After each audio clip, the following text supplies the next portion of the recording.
Yeah Ramana గారు please. Yes sir, నమస్తే sir.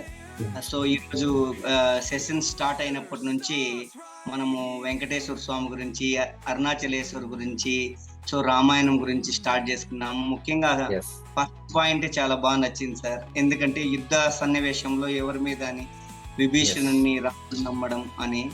So అంటే ఒక శత్రువును కూడా నమ్మేటట్లుంటే మనం కూడా అటువంటి ర్యాపోని బిల్డ్ చేసుకోవాలని ఒక మంచి పాయింట్ చెప్పారు. అదే విధంగా మనం ఎప్పుడు కూడా మన విశ్వసనీయతను పోగొట్టుకోకూడదు. మనం చెప్పే మాట ఖచ్చితంగా ఉండాలి.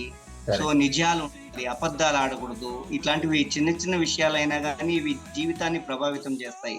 ఇంకో విషయం చెప్పారు సార్, మీరు చాలా గొప్పగా అనిపించింది. మన బ్రతుకు నిర్మాణానికి ఎన్నో ఏళ్ళ శ్రమ అవసరం, కానీ అది ఒక సెకండ్ లో పోగొట్టుకోకూడదు అని చెప్పారు. సో ఇది కూడా చాలా బాగుంది. తర్వాత ఇంకా కస్టమర్ తో మాట్లాడేటప్పుడు వాళ్ళ గొంతు ఆ బేస్ లెవెల్ తో మన గొంతు కూడా శృతి చేసి మాట్లాడొచ్చు అని చెప్పారు. తర్వాత వాళ్ళు చెప్తున్నటువంటి దాన్ని అందుకొని మళ్ళా వాళ్ళు అంది పుచ్చుకొని మాట్లాడడం వల్ల సో ఇది ఎస్ సార్, అనుసంధానం అనేది పెరిగి ఇంకా ఆ సంబంధ బాంధవ్యాలు అనేది ఇంకా స్ట్రాంగ్ అవుతాయి.